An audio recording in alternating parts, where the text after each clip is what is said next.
Welcome everyone to session zero of Pandemonium, a Kazia campaign with the Pathfinder 2E system. We got a new crew. Today we're going to be going through introducing you guys to the players, as well as the characters they'll be introducing into the system. We're going to be going over some world lore, just to give you a little bit of a background on what to expect with Pandemonium. As well as the PCs and kind of session -1, we'll say, decided to build their own faction. So we're going to be doing some kind of RP around building the faction and bringing in some PCs, kind of figuring out what the crew's history is with each other, since most or all of them will know each other before this all kicks off. As well as doing one of the hardest things in any other tabletop RPG. The crew's got to come up with a name for their faction, which I've seen a couple in the thread. I'm not sure what they're going to go with, but we'll see how that plays out. But yeah, so first thing we're going to do before we kind of dive into the world lore, I did want to give our players a chance to introduce themselves and their PCs. We'll have probably maybe included in the description with this video. Hopefully we'll have some of the artwork for the PCs. If not, we'll definitely have that for session 1, so keep an eye out. Yeah, so I'm going to turn it over to the PCs first. Who wants to go first? Introduce their PC, kind of give them a little bit of like their physical description and their background, and just kind of maybe how they initially joined up with the Arbiters, just so we can kind of get into a little bit of the mix with building our factions. I guess I will volunteer to go first.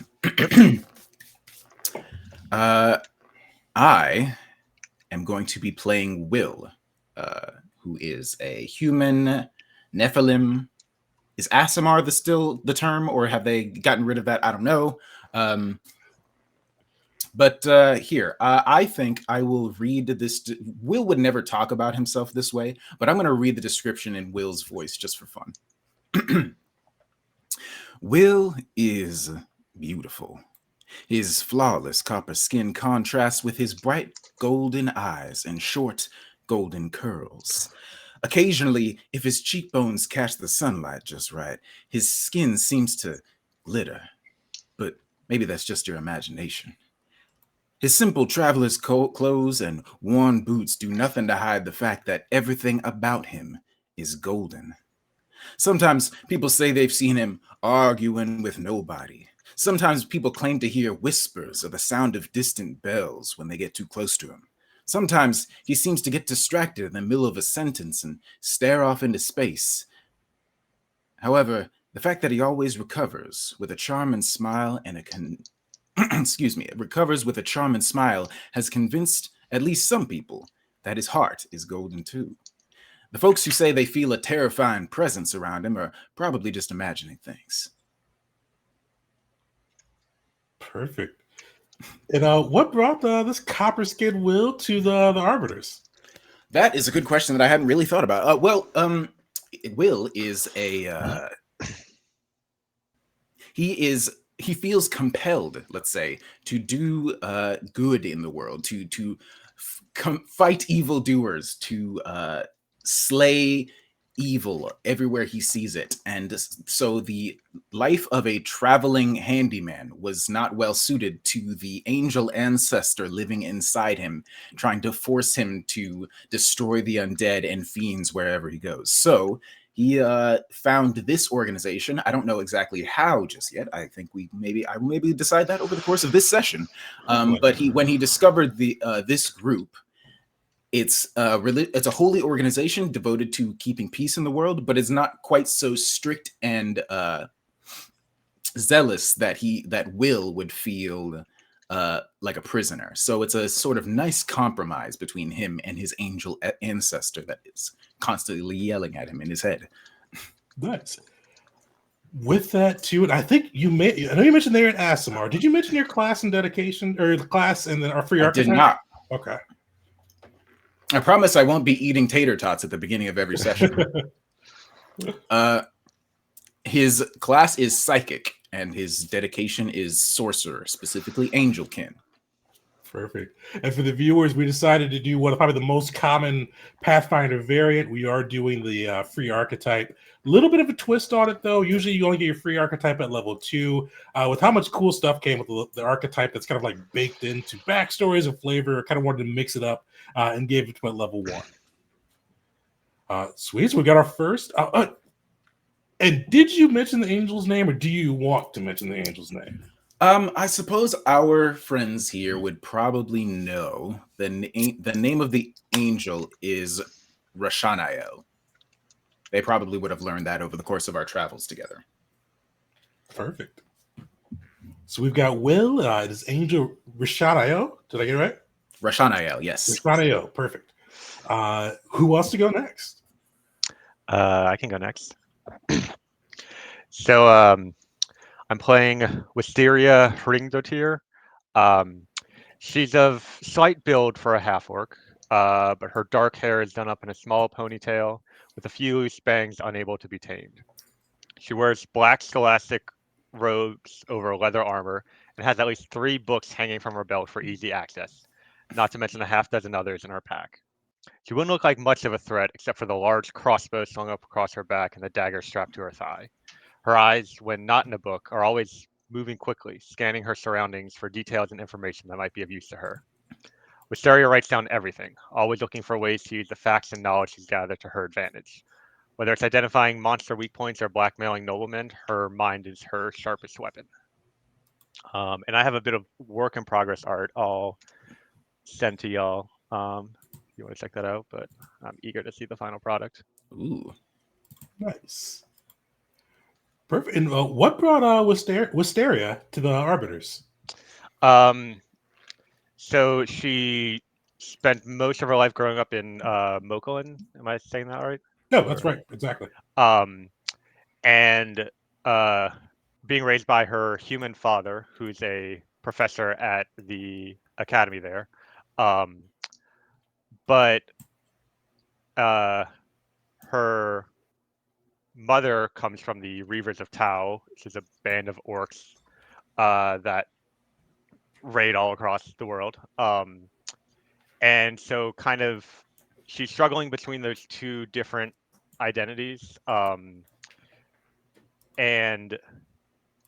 I mean, this might play into some of the rumors we'll discuss later, so I won't go into too much detail right now. But essentially, some of the things she did impressed a member of the Arbiters who offered her this opportunity as a chance to learn who she really is and find the balance between those 2 worlds that she feels torn between.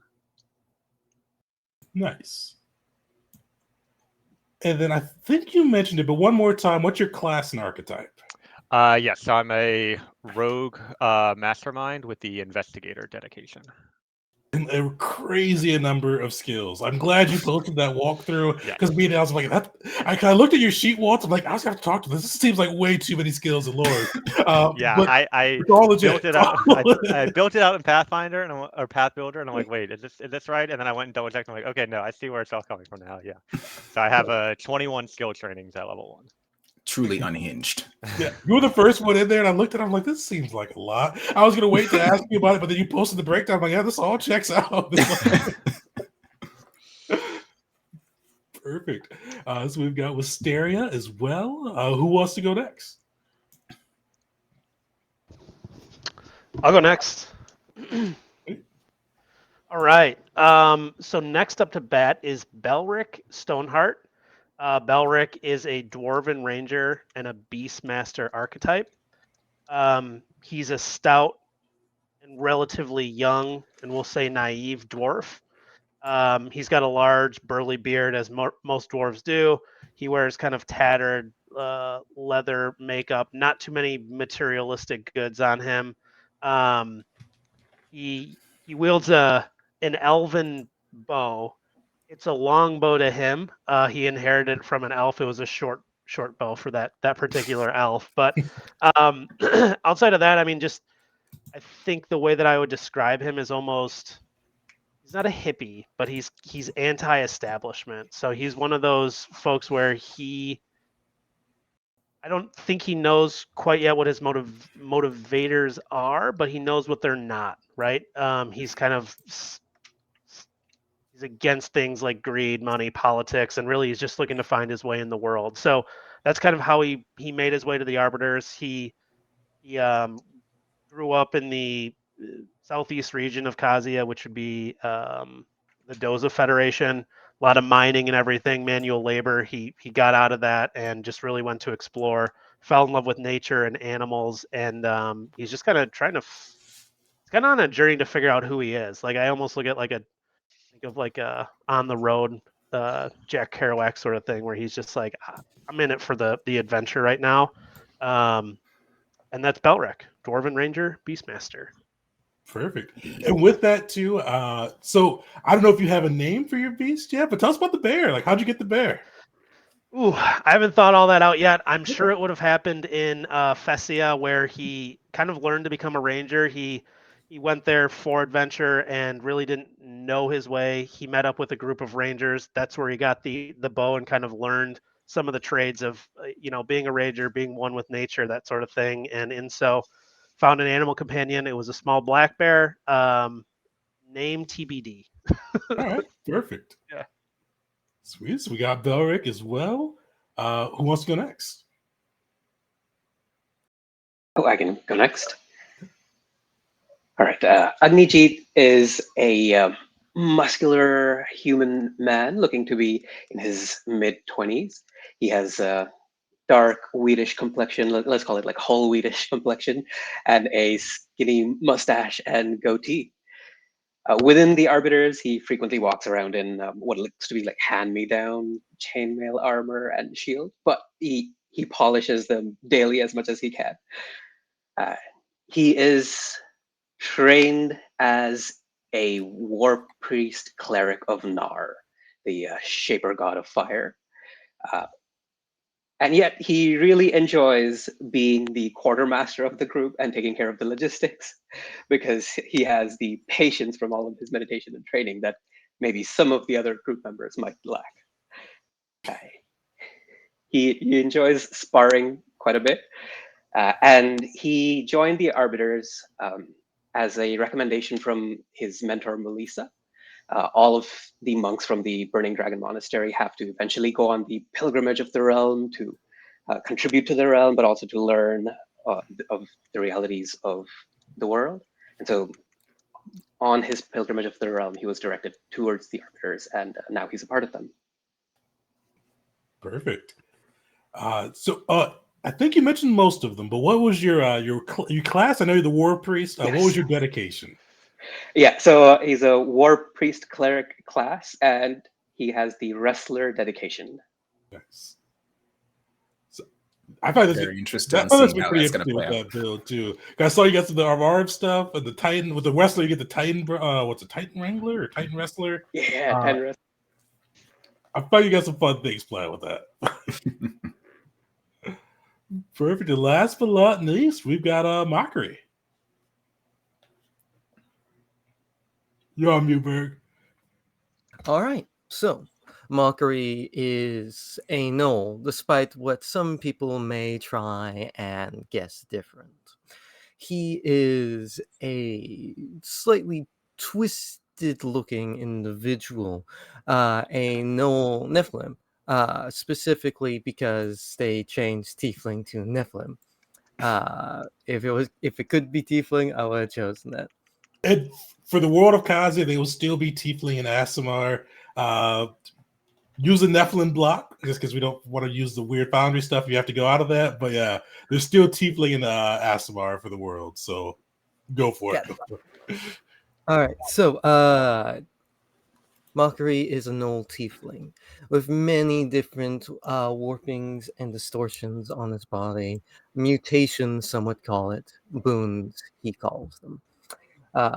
The occasional scale and feather, the most notable of these mutations being the horns that grow from his eyebrows, the teeth that have broken through the back of his jaw and warped back around like ram horns, his hooved feet, and a snake-like tail. Dark red fur with patches and spots would cover his entire body, with one large mohawk that would go all the way down from his head to the tip of his tail. Often he can be seen in chainmail armor, ready for a fight, but on those rare occasions that he is seen in mundanery, he wears pretty common clothes, usually with some kind of different combination of green or yellow, but always with a symbol of a multitude of gods, the infernal gods, with Tomic's symbol shining through first and foremost. Nice. Mockery. Sorry. What? No, I didn't mean to go, Joe. Mockery is a champion dedicated to each of the infernal gods, though to differing rates of success.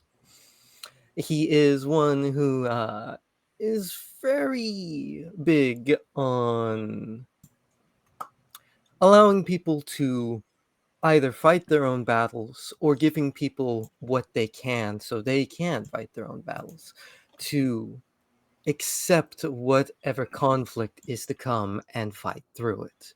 Be it with fear and fury, be it with apathetic stoicism to weather any terrible, terrible plague occurs. Be it with cunning, greed, and all the highs and lows that come with it, or sheer force and order. Nice. Terrifying. So you're playing a champion, and what's your dedication? Martial dedication. Went with intimidation on that side. Definitely fits. And what would have brought you to the Arbiters? Mockery is a pilgrim and traveled alone for a long time, but he always craves some form of conformity, some form of connection to some church, deity, gods. Though he is still loyal to the infernal gods, the arbiters provide that stability, as well as the possibility for companionship, camaraderie, and perhaps a bit of spreading the good word of the infernal lords. But moreover, and more importantly, uh, they line up with Mockery's goals quite well. Tomic is the infernal god of order, after all, in balance. It's a part of order. Definitely. So that's our party. So one of the things we're going to do, just a little bit, is we're going to go through and build how they became their own faction, because they decided to be part of a group named the Arbiters within the Kazia world. The Arbiters serve the god Mott, the Arbiter of Balance, and they basically kind of go through and they try to bring balance to the world of Kazia. But one of the interesting things is Mott's a pretty hands-off god. He wants balance, and he actually didn't even choose to be the god of balance. The other gods chose for him. And he's tried to fulfill the role, but he's above it all, we should say. And everybody takes his message and balance and how to define balance a different way, and he's not one to talk and correct them. So we're going to figure out how our faction views balance, a little bit of their history, how they all came together. Before we do that, I do want to give a little bit about the world of Kazia that the crew will be playing in. We are not going to be using Pathfinder's typical setting of Galerion. This is a homebrew setting that I've had for I think about 4 years now, 3 or 4 years, for a while now. Read it for a 5e game, but now we're transferring it over to Pathfinder 2e. It's a world with conflicting factions, the gods, both infernal and divine, playing roles, and with this setting too, the gods are a little bit different than a lot of other typical fantasy settings. A little bit more mythological than the typical fantasy setting. They're involved. They've got their own designs. They're, I wouldn't say hands-on, but they're more similar to the Greeks. They've all got their own designs. They're willing to be involved, and they can sometimes be magnanimous, and sometimes can be petty. And they can definitely take offense quite easily. And with that, we'll kind of go into a little bit of just the key factions we'll probably come across in Kazia throughout the world. I just threw up a map for the viewers. The players, you guys can see this on Foundry, but we put a map up of the world. So with our players, we're going to be starting in Eteria. It's actually the oldest nation in Kazia, the first to kind of come into being after death became a concept within Kazia. They are primarily made up of the Dragonborn, kobolds, lizard folks, and a lot of humans as well. They are a kind of collective society, a mix. Kind of imagine if Egypt and Japan kind of combined together, collective society focused on the greater good of the empire, all focused on serving the eternal emperor, who has ruled the empire since it began. Kind of constantly reincarnated through the ages. When he passes away, typically 7 days later, kind of coming into being in a fully formed adult body. But the group's going to be dealing with Eteria without the eternal emperor. He's disappeared, and his old life ended, but a week went by, 2 weeks went by, a month has went by, and the Eternal Emperor has not reappeared, causing quite a bit of dissension within the Empire. Because even if it wasn't just with the Eternal Emperor being gone, there's a lot kind of plaguing the Empire right now. There's been sightings of undead along the River Rhea, the long river that kind of makes up the kind of life source of the Empire. Undead kind of wandering around along the northern coast. Whole villages have disappeared, with the buildings, the farms all left behind, but the people all just mysteriously gone, even without a sign of struggle. And to top it off, the Empire, who's usually all for the Empire, everyone for the Emperor, people usually sacrifice their lives to sustain the Empire, they're starting to turn amongst themselves. Without an Emperor to keep the power, to hold all the power, the clans are starting to fight and starting to jockey for position, and each has their own conflicting goals. Some are trying to take control and bring the Empire back to its, some would say, former glory. Because the Empire in the last 1,000 years, they haven't been as warlike as they used to be. Some say after the Emperor's kind of bout with the Infernal Plague, kind of tempered his taste for war. And some feel he missed the opportunity to put all the world, his initial design to be one world, one empire, one emperor. Some say he put that behind him.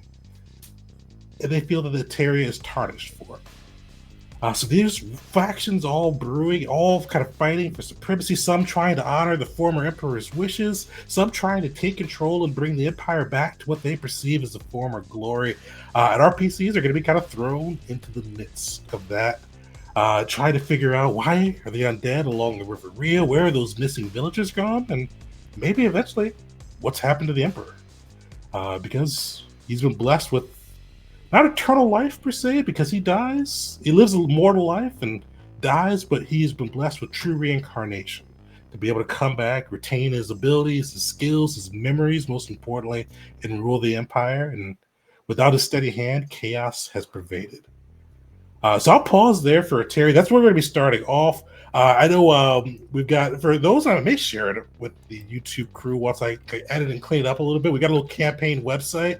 I need to edit and clean it, but once we do that, probably a couple sessions in, I may share that with the crew, YouTube viewers as well. So check that out eventually. But I do want to pause here, kind of see with the players what questions you guys have, especially you, G, because you're going to be coming from Eteria on that side. And with Stereo, you kind of have a little bit of a connection to Eteria too. Yeah, I'll mention for the others.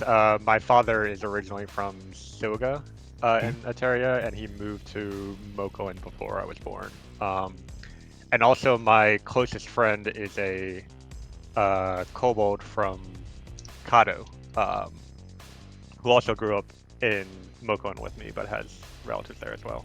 So I speak the language. I know a bit about the lore there, but haven't ever been there myself. Well, you know a little bit about every lore, to be honest. I feel like Oh, that's funny because my father's family, or yeah, my family is from the outskirts of Soga, where they're like farmers there. So he is Jita's from the Abe clan, and I'm very curious where they fit in here in the clan maneuvering. Yeah, because Would you want to he be doesn't like, have. Mhm. would you want to be like cousins or something? Yo, Or yes. maybe we don't even know. I am. Yeah, like second cousins, where we've heard that your side of the family just like left the country and didn't come back, and they think they're too good for us. Yeah, And I what's mean, scary, do you mind if I give a piece of your backstory away? sure. Yeah. So his family left in a little bit of disgrace.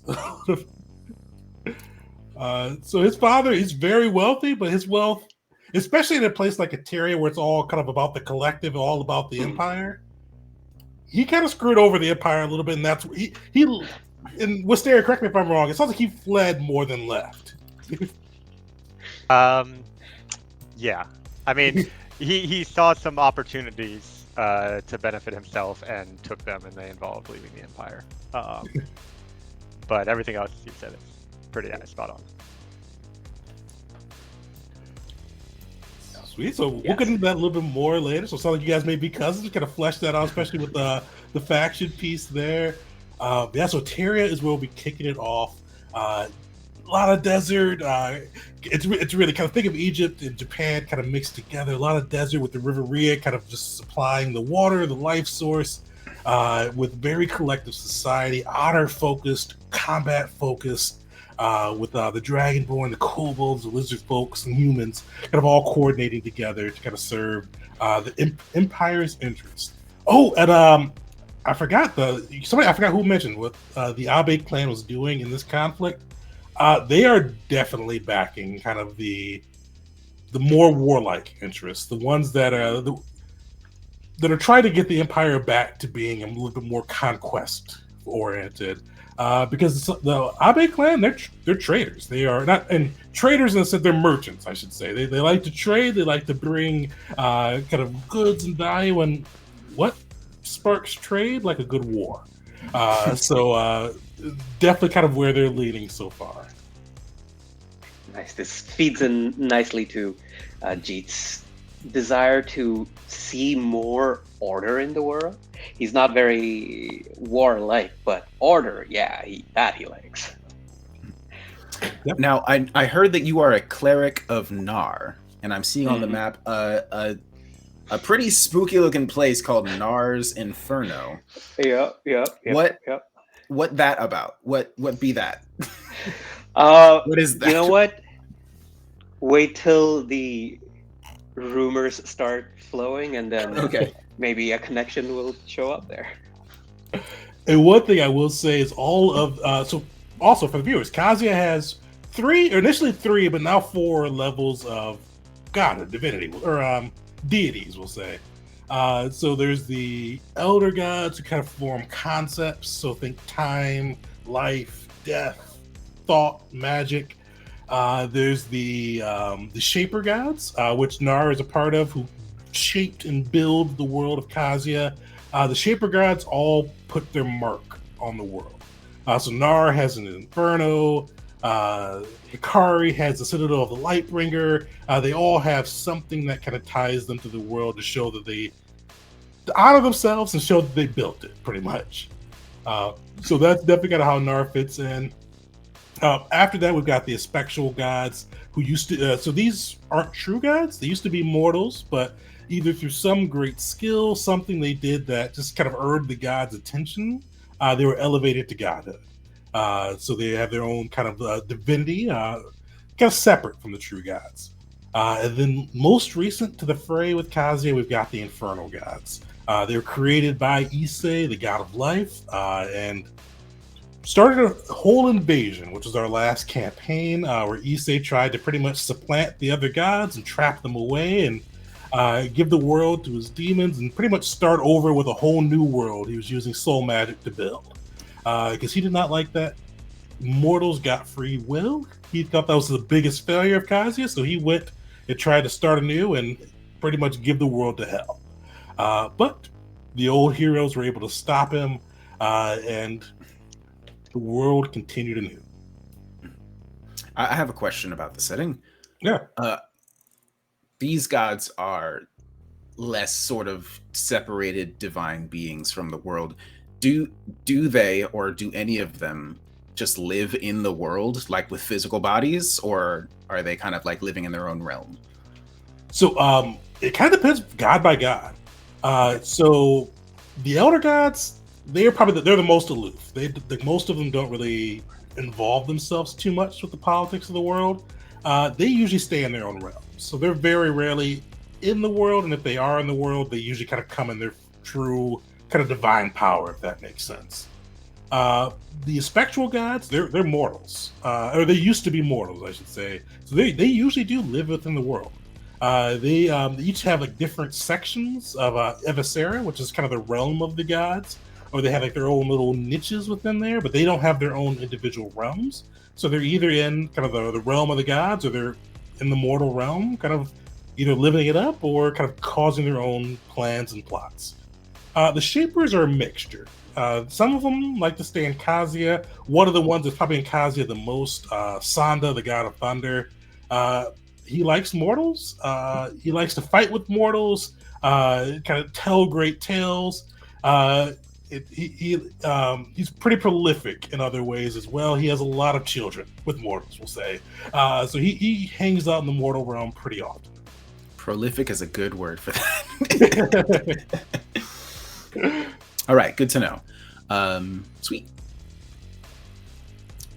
Further follow-up question, because my character has a connection to an angel that serves under Hikari, or Hikari. How do you pronounce that? Hikari, yeah. Hikari. Okay. What I want to know really, what is the relationship between Hikari and Nar? Oh, not great. Okay. Perfect. It's and a little bit of back. Actually, we can go to the Holy Realm of Lumox next. So Scenaria, and you guys see the Scenaria is that pretty much like a little reservation area on the map now.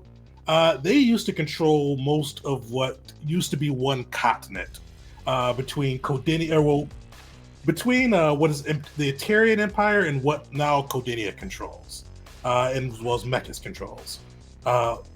But after the Infernal Invasion, where the King of Scenaria turned his back on Hikari and decided to go and pledge his allegiance to Makesh, the demon lord of greed, Hikari decided that she was done with him, and she raptured her faithful and broke half the continent off, and made the Holy Realm of Lumox.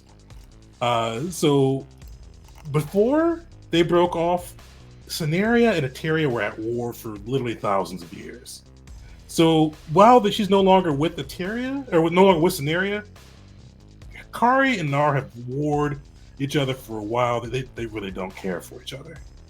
Good to know. Yeah. And also just good. Can't wait. Dope. So already from the start, my character has inherent conflicts with two of the other player characters, and I'm looking forward to it. Oh yeah, it would be too. Yeah, it would. Who? Yes. Well, I mentioned that my character has an angel living in his mind that has an intense hatred for fiends. Yes. We have both sides of the Nephilim spectre represented. That's why we need to find the balance. Right. You guys are a balanced party, yeah. Right. I was thinking, I would love, I've been sort of like thinking about this in my mind for a little bit. Hey, we're making connections between our characters now. I think maybe, what if my character is sort of a recent addition to the squad and sort of was picked up by this group, and maybe I'm thinking maybe this group saved his life somehow, and that's how he found out about it. So now Will, the person, the human, is indebted and has a fond connection with these people, but the angel in his head is constantly telling him to smite them. So we'll save by the party. We'll flesh that out too. Kind of figure out what mission they were on, kind of how that came about. But yeah, we'll save by the party. Then the angel not really happy about it. All right. So I'm going to hit us a couple other countries and still more questions too. So we did Altaria, we did Lumux as well. So we do have somebody from Moklin, and Moklin is one of my favorites, so I want to hit that as well. So Moklin, it's like it's capitalism at its like purest form. It is a place run by Caridius, the god of commerce, who coincidentally stole his godhood, but they let him keep it. And he's pretty much made it a capitalist paradise or hellscape, depending on how you look at it. It is a manufacturing hub. It's the trading hub. It's the wealthiest nation, even though it's one of the smallest. It controls most of the wealth around the world of Kazia. It's probably pumps out most of its magic weapons, its armaments, its trade goods. It's hard. You have to try not to buy something that Caridius or Moklin didn't have their hands in. And with it, most of the nation is just purely factories and production. The biggest area for it, though, or the biggest area people outside of the factories live in, is Moklin City, which is kind of divided between the haves and have-nots. Where the haves live in the blue, they live above, kind of in the sky, above kind of everything that's going on below, where they've got the universities, they've got casinos, they've got all the trade hubs. Adventurers love making their way to Moklin because it's a spot where they can find the rarest goods fairly easily, because Caridius has his hand in everything. But down below, when you get past the blue and get into the earth of the land, what they call the bowels, that's where the people that don't have as much live. The have-nots live. It's usually an area that's far too many people in such a tight space. It's flooded with pollution. It's definitely an area where most wouldn't like to live, but people choose to live. Because while Moklin is divided between the haves and have-nots, it's one of the few places in Kazia where you can go from being a low-born peasant without a coin to their name, if you're smart enough, if you're good enough, and most importantly, if you're lucky enough, to be one of the have-nots, one of the wealthy, one of the highborn. So it brings a lot of people from all over Kazia, kind of bringing them in. And it's definitely it's one of the things too. Caridius usually sponsors a lot of different adventuring groups because they bring in information, they solve problems for them. So it's usually a haven for adventurers because you can go there, you can spend some gold, play at the casinos, buy some good gear, and hopefully get some intel.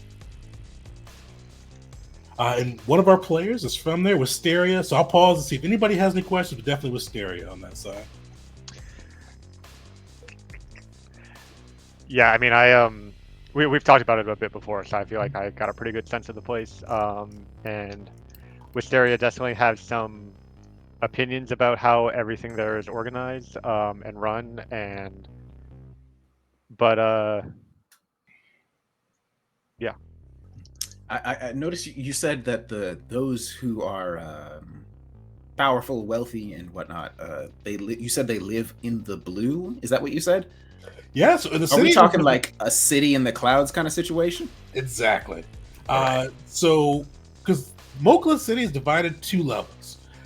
There's a level down below where they call the bowels, where it's on the ground.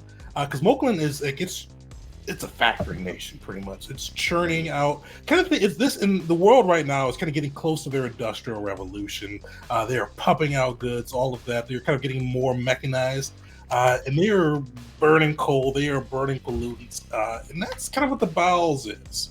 Opportunity, but at a cost. No, but if you've got wealth, if you've got power, you don't want to live in the clutter, the dirtiness, the degradation. No, you want to be above that. And if you've got magic, and especially the divine magic of a god at your hands, you're going to put your city in the clouds. We can be above the fray, quite literally. Dope. Love it. And Wisteria, is she one of the haves or is she the have-nots? Um,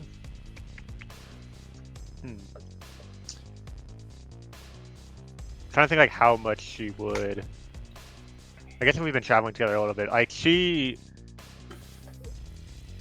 not very obviously from the haves, but she does come from that the city in the clouds part.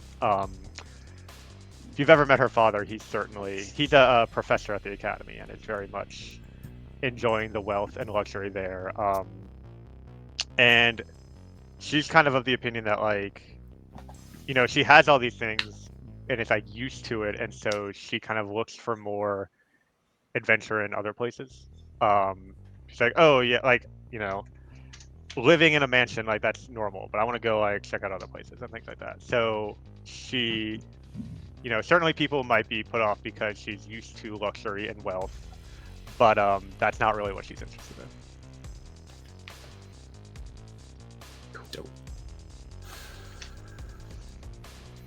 Well, speaking of a place of industry and capitalism, I think that kind of leads into a question that I had that you just reminded me of. What's the technology? Hey, y'all, viewers, anyone who might have been keeping up with Tegan stuff, I'm the new guy. I don't know anything about any of this. So what's like the level of technology that I would expect? You know what I mean? So this is kind of like on the border, like I explained, like on the border of like fantasy medieval ages and industrial revolution. So guns have just started popping up. Mokulin and Codinia in particular have been quick to kind of industrialize. Trains have just started popping up, but most of it still horses, armor, magic, all that. So it's kind of rare pockets and kind of who's been industrializing fastest. Gotcha. So Mokulin, you probably see a lot of crazy stuff that you wouldn't see other places because it's all about change and industrialization. But a lot of the other places wouldn't be too out of the fantasy norm. Good to know. I'm just wondering, like, has my character seen an elevator before? And I should say Industrial Revolution mixed with magic too. Of course, so yes. May not seem like a straight up like elevator by push, but you've probably seen somebody levitate something and kind of use it as a makeshift elevator. Where Mokulin kind of combines both with kind of the magic, the technology, and kind of melding it into one. Love it. Can't wait to see more. Perfect. So we've got Mokulin. We'll go to the next plot that we've got a PC from. This is one of the. Oh, and actually, I should mention this too, because as Will mentioned, he's new to Kazia, but we only have actually 2 players that have played in Kazia before. So we'll say that is Mockery as well as Belric, both different PCs, but played in the last campaign. In the Kingdom of Codinia is probably where the grove, the old heroes of old, spent their most of their time there. And at that time, it was kind of a pushover nation. It was caught between two far larger nations, bullied between the two. It was basically a client state of both, without really any true rule of their own self. But during the Inferno Invasion, under the rule of good King Zane, they were able to both free themselves as well as expand their territory, kind of becoming one of the 3 great powers of Kazia. Codinia now is one of the more industrialized nations.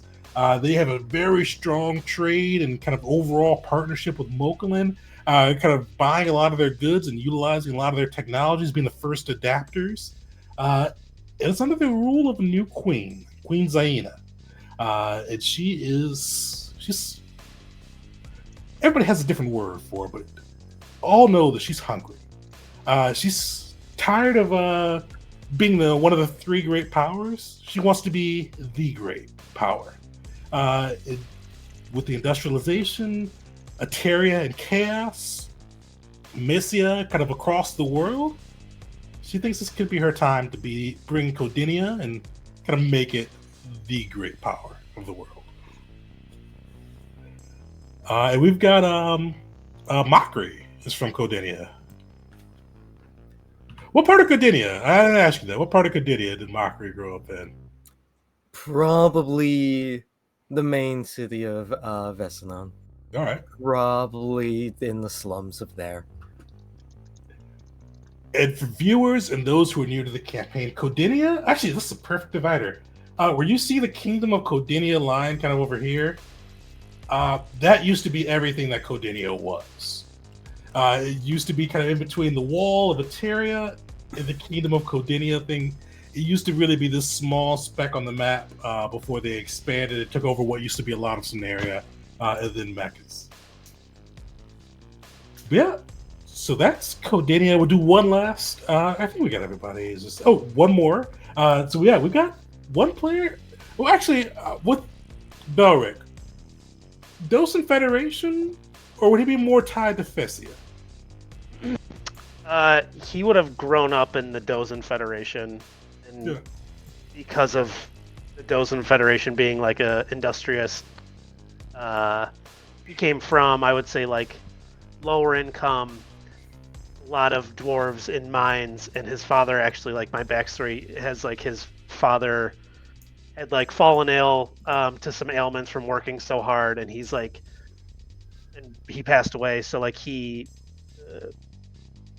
Balric actually because they're such good trade partners with Fessia, just kind of abandoned it and really doesn't like those like the manual labor and all that sort of like, you know, work so hard for a paycheck and that sort of thing. So he's kind of trying to escape that. And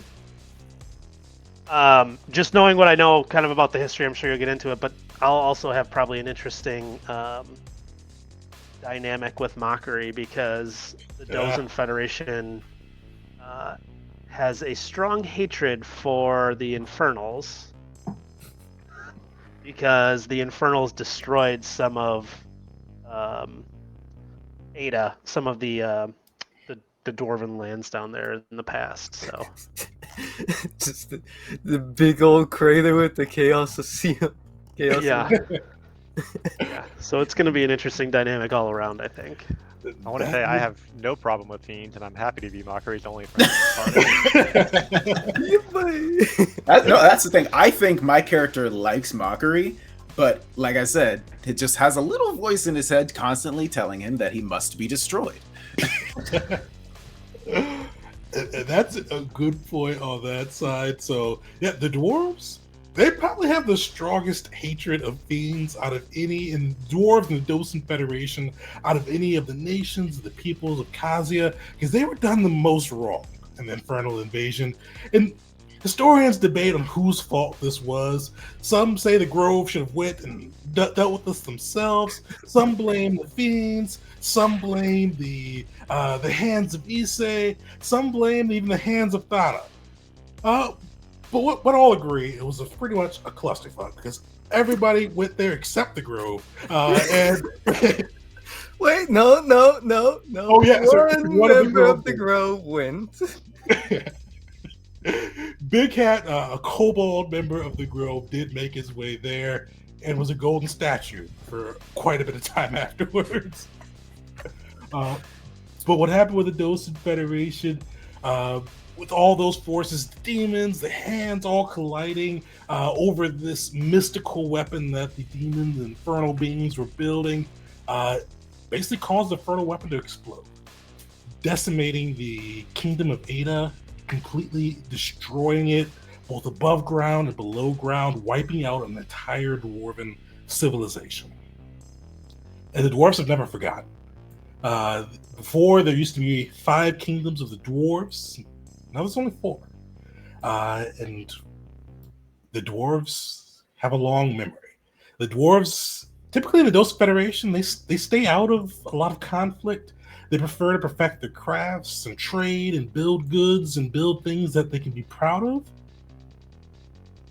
But they do have that intense hatred of the fiends. And one thing, we'll do one more with Facia too, because Facia does kind of matter as well. We didn't pick that mission, but that Facia's got some stuff going on as well. Facia is pretty much not space. Facia is Kazia's Greece mixed with Australia.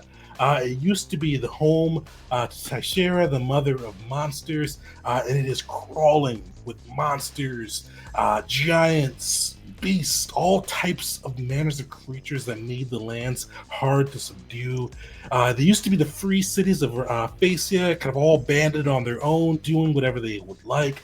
But with the threat of a reborn Taish and the giant invasion, as well as the other nations kind of solidifying, they decided to band together and become a republic, becoming Kazia's first democracy, with their own senate that kind of rules over them and determines what they do. But right now, they are under siege.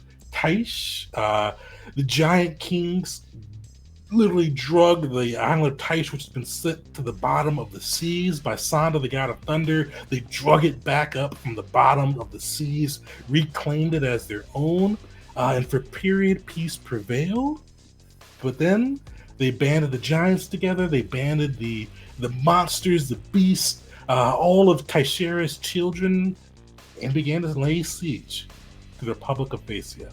And that's kind of what they're dealing with right now. Monsters abound, creatures attacking, and they're trying to survive in a harsh world. And we're not doing anything about it.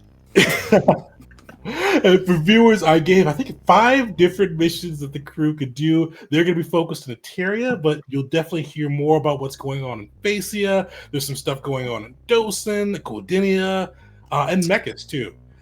So those things will come back up either as missions or kind of rumors you guys hear about as we go through. But yeah, that's just kind of a quick run through of the lore of Kazia. I wanted to give everybody a little bit of a background on how that will work. But with that said, let's get into building the group's faction. So with this, actually, I asked the group, where do you guys want to start with this? I've got some questions of my own and some things we can kind of prompt with that. But do people have ideas they want to kind of get with the group right away, or I can go through and prompt? You guys' choice. Where physically in the world we're going to start is what you're asking us? Oh no, just like kind of where do you want to start with building the faction? Because right now we're going to kind of determine kind of the history of the faction, how you guys came together. I know we know part of it because it sounds like the faction saved Will's life and his angel's not happy about it. But we kind of figure out how this group came together. We all know that you eventually joined the Arbiters. But you guys told something happened. And you guys decided to make your own faction within the Arbiters.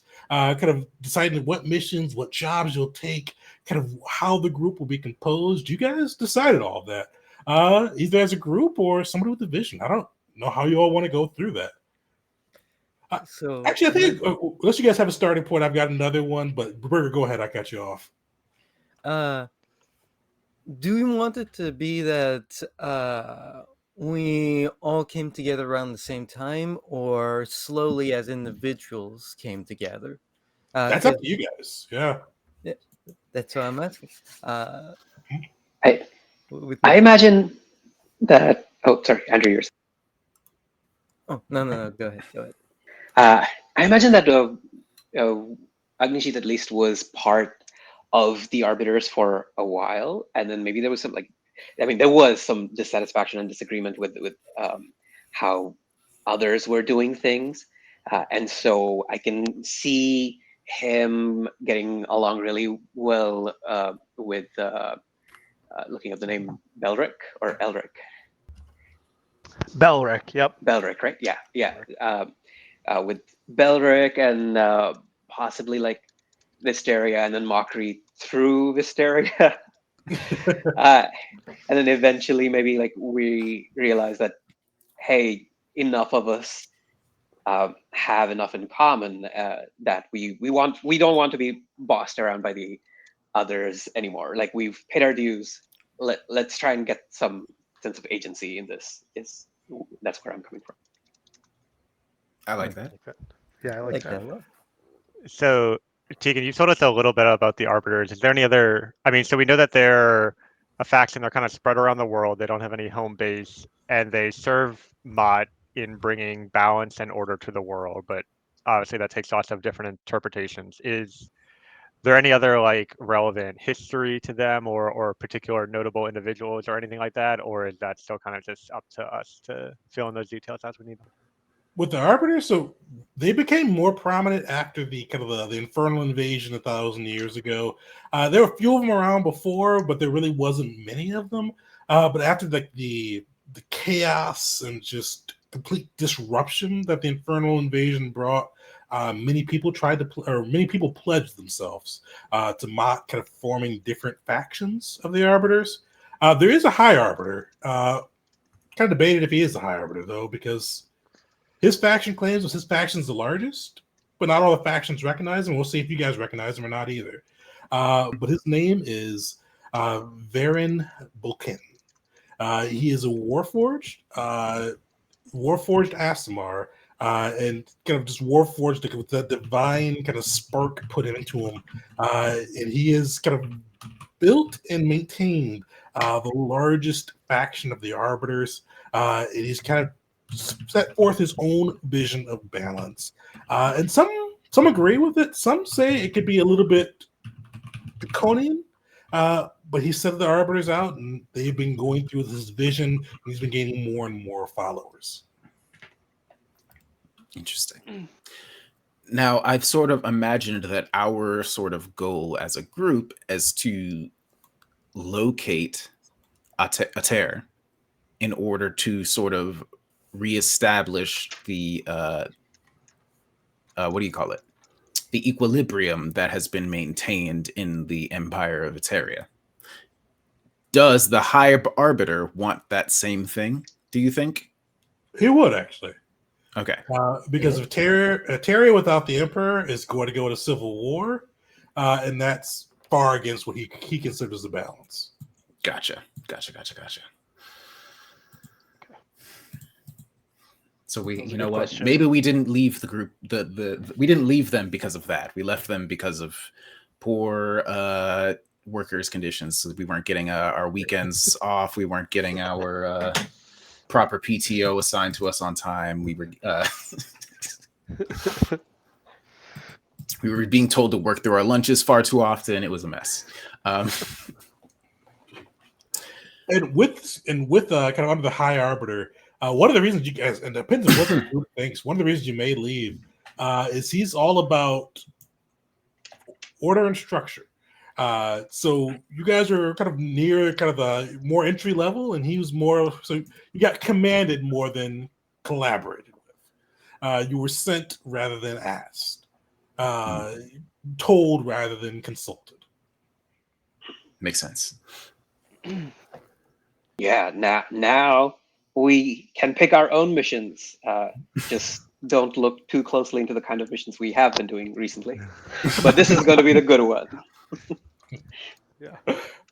And with that, and let me kind of clarify. So it sounds like so Jeet for sure was with the Arbiters for a while. Wisteria, I know you were recruited into the Arbiters. Were you with that kind of main group too, with them for a bit? Yeah, I'm kind of picturing a sort of scene in my mind where like it's our group is just like me, Jeet, and maybe Belric, depending, and maybe we like failed some mission or something. I'm like, all right, we need to rethink this. And so I just like lock myself in a room for like 2 days, do a lot of like planning, strategizing, comparing our pros and cons and our skills and weaknesses. I'm like, all right, I have the solution. And then I introduce mockery as the thing that our group is missing. And like this is exactly what we need right here. I know he's a lot, but trust me, I've run the numbers. He's gonna solve all of our problems. Like we need like a frontline fighter with heavy armor that, but also has that martial skill and isn't afraid to bend the rules a little bit and be a little creative with everything. So, but that was just a thought I had. I kind of like that. I mean, Belric is like he's kind of aloof. And he came from a different continent with like no real plan. So I'm feeling like, he was like, Eteria's old as shit, and I want to go there and I want to learn more about it and like learn about the culture and that sort of thing. And maybe he wound up with this group. And I think Wisteria would be like he wouldn't admit it, but a really good compliment to him because all of the planning that he's doing, like Belric lacks 100% of that, right? Like he's just going with the flow 100% of the time. So that's something that would really compliment him well. So I think he would like not want to admit it, but he would be following Wisteria quite a bit just based off of some of that. I mean, it would probably annoy him, but he would be like, yeah, all right. She made sorry, a chart. Like, how are you going to argue with a chart? Yeah, she gets it. I think Ryan had asked this, and I may have zoomed out a little. Where are the arbiters located? They are present They're across the world. across the So world, they, right? Yeah. the group as a whole is across the world. The High Arbiter, though, Arbiter, he is located in Codinia. Continue. Okay, good. Yeah, so I think we would have broken off from Codinia and are now trying to establish, or maybe have established, ourselves in Ataria. Or maybe we still work out of Codinia. I don't know. What do you guys think? So are we still arbiters? And it's just like I guess you're kind of saying that like it's a very fractured organization, and so even though we might disagree with the leadership, we still call ourselves arbiters. People recognize us as arbiters, and if we met some other arbiters, they might be like but Yeah. they still like acknowledge that we are. Yeah, we'd all be like under the same. like a faction within. Like I kind of envision it as like a faction within the arbiters. Like there's A company, B company, C company, and we're D company, right? And we can kind of make D company whatever we want it to be, right? Like within the Exactly. confines of the arbiters. People We're a recognize franchise. arbiters. Yeah, I like that. Guardians of the Galaxy has a cool scene with this one too. What's the name of that? The Ravagers, where yeah. they didn't recognize Yondu as a Ravager, but he was still a Ravager. So that you may get a little bit of that. Sometimes if you're like, oh, you're not following the High Arbiter, are you guys really Arbiters anymore? But most outside the faction will definitely recognize you guys as Arbiters. Hashtag not my arbiter. So, but yes, I was thinking that like maybe we met up and gathered in Codinia, but we're like, all right, we got to go deal with this issue in Ataria, so we head over there. At the same time, Varen is sending Company A, the elites, to also go solve this problem, but in his way, and like his authoritative, structured way. And like, no, like we can do it better because we're not locked down that way. That or something like that. And this is what they'll ask the group, because I feel like from some of your backstories, it's kind of hearing more about your characters today. Because yeah, Varen, he's all about like doing this in the most ordered, structured way. And I thought you guys get the mission done, but it may look a little like from the outside it looks haphazard, or from the outside it may even look perfection, but it's definitely haphazard on the inside as you kind of going through it. Yeah. It's I did that on purpose vibes. Yeah. Where it's so improbable, people think he had to have done it on purpose, but they just can't figure out how and why. Perfect. So it sounds. Oh, let me kind of summarize up, and I'm taking a little bit of notes myself just to keep this straight. So Wisteria and Belric were initially in the organization under the High Arbiter Varen, and with that, kind of got tired a little bit of the rules and things. Actually, that's a question. Did you guys bring in Mockery before or after you guys decided to go form your own thing? I mean, I have such badass imagery of Mockery. I feel like if we just walked by him in the street, like maybe even Wisteria would be like, "That's the guy we need." That one right there. Yeah, there could be a way cooler origin story where we like walked by and saw him just kicking some ass, and we're like, yeah, "That's our guy." Well, Mockery, do you mind if I give away one of your rumors? Oh, go ahead. Go ahead. It was one of the ones I was going to use anyway. But Mockery is known for dueling. He likes to duel. Doesn't usually kill those who duels. And one of his favorite people who likes to duels are the Black Tusk Orcs. So definitely if a Black Tusk Orc was in Codinia, and the time you guys may have got a chance to see Mockery engaged in a fight. Like that. Yeah, I mean that could be a good thing. Like, hey, we witnessed you kick some ass in a duel and kind of approached you about this. I don't know, like,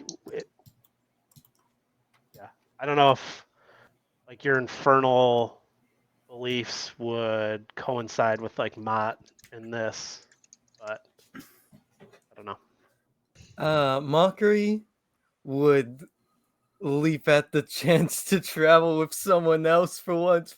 He's been alone a long time, and while he may seem he may seem a little bad to the bone, a little scary, especially after dueling and having a back and forth with a Black Tusk.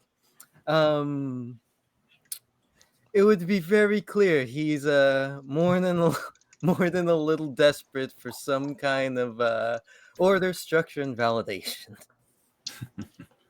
Like that. Nice. Yeah. But speaking of people who or someone who hasn't been alone for a very long time, I think Jeet would see Mockery as this strong like martial character, and he might still think that no, we need someone else. We need someone who can be the face of the group. You know, like if we want to send someone to talk to like do diplomacy. Um, Mockery would still try and like offer his services in that. Of course he would. and, yeah, and I think he sees like Wisteria and Belric's faith in Mockery, so he's like, yeah, good enough for now, but I'm going to keep an eye out. And so eventually, I think we run into Will, and that's when Jeet is like, our front man. Front So man, Will, our you lead guys singer. saved you from something. So with the and I feel like too. Let me get the timeline too. So you guys got Mockery when were you guys with the Arbiters or with your own faction at that point? Like I right wanna when they were breaking say- off, like Yeah, no, I want to they're say this is right, what we need for that. we're trying to break off, but we don't have a drummer yet. So Fair enough. Yeah. So you guys picked up Mockery right when you break off, and then decide you probably need somebody that can talk to people without looking scary or going into copious details. So sounds like did you guys seek out Will or kind of come across Will? And Will, while they were thinking about that, what were you being saved from? That's a good question. I feel like Will would have sort of maybe accidentally and like rushed into a situation he afterwards found out that he couldn't handle, because like I said, he has an entity living inside him that's telling him you must destroy these foul creatures, and he's like, fine, whatever, here we go. And then got himself into a situation that he could not get back out of until this random band of warriors came along and saved his life. That's what I'm thinking. I don't know what kind of conflict would have caused that. Like, his hated enemies are mostly fiendish monsters. I've got a good. So I don't know how common monster fiend attacks are in the land of Eteria or Codinia, but so do you have something in mind? Not us, the fiends, not too much. There's fiends about, but not too much right now for Codinia. The thing that probably fit though, one of the things that's taken off across Kazia, but especially in Codinia, there's a new group called the Recusant. They are people that some call them heretics, but they believe in the gods, but they reject them. They feel that the gods are a blight to mortals and are tired of their interference. And are trying to preach that the world should stop worshiping the gods and try to do their best to harm them. And I feel like Will that may be cool with Will, but the angel's not going to really be down with that, right? He's like, God, if only.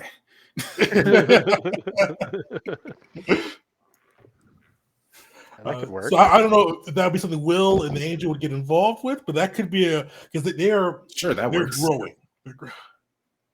Yeah, that works. And then so ended up in a conflict with the recusants, almost got himself killed, and then this band of weirdos came along and saved his life. Maybe like we, I don't know, we were looking for someone who is a little bit more charismatic than the rest of this party, and we heard about some like glowing man, very handsome, all these magical powers, and we're like, oh, this guy sounds so impressive, we should go check him out. And then when we finally find him, he's like about to be murdered by the heretics. And it's like, wait, hold on, we can talk about this. We're like, ooh, we're looking from afar. We're like, maybe not. No, I've heard good things. Look, his job is not his primary job is not to fight things; it's to talk to people, and he's doing that at least. I feel like Wisteria is probably the one that looked up the rumors and found him. It's like trying to talk him up right now. He just has to talk. He just has to talk. I love like it. that. Yeah, so that's how the group came together. You guys, the three, Jeet, Wisteria, and Belric decided to split off from the Arbiters after being annoyed by the lack of freedom that the High Arbiter provided. With that, they saw Mockery engaged with the duel of the Black Tusk and realized that they needed some additional muscle with the crew and decided to recruit Mockery into their group. And then seeing that this group outside, without a good face, without good somebody that could charm and deal with the high board, they decided to seek out Will and save him when he got it over his head fighting a group of recusants and decided to make their own faction. So there's more questions, but we're going to get to the hard question first. What do you guys want to name this faction? I feel like the name would be the perfect spot to come up with now. I liked the Equalizers.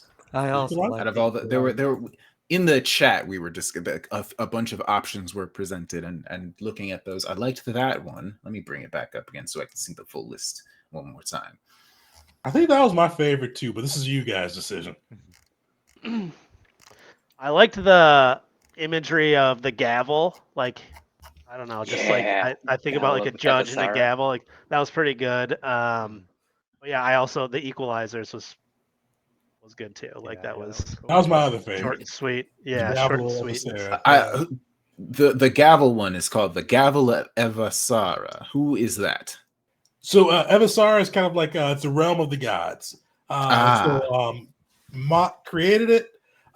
He doesn't really reside there that often, but usually it's like the realm where the gods come together and meet, and especially the gods, the aspectual gods, the gods who used to be mortals. That's where they kind of all carve up their own little domains. Okay, gotcha. So, like, if we were in ancient Greece, it would be the Gavel of Olympus. Exactly. How I Got it. think of So it. it's not a person, but a place. Got it. Yeah. So yeah, those are actually my two favorites. So I don't know if you guys talk amongst yourselves. Hmm. I'm trying to think if there's a way to like maybe combine them, but I don't think that would work. That's a little too much, I think. But yeah.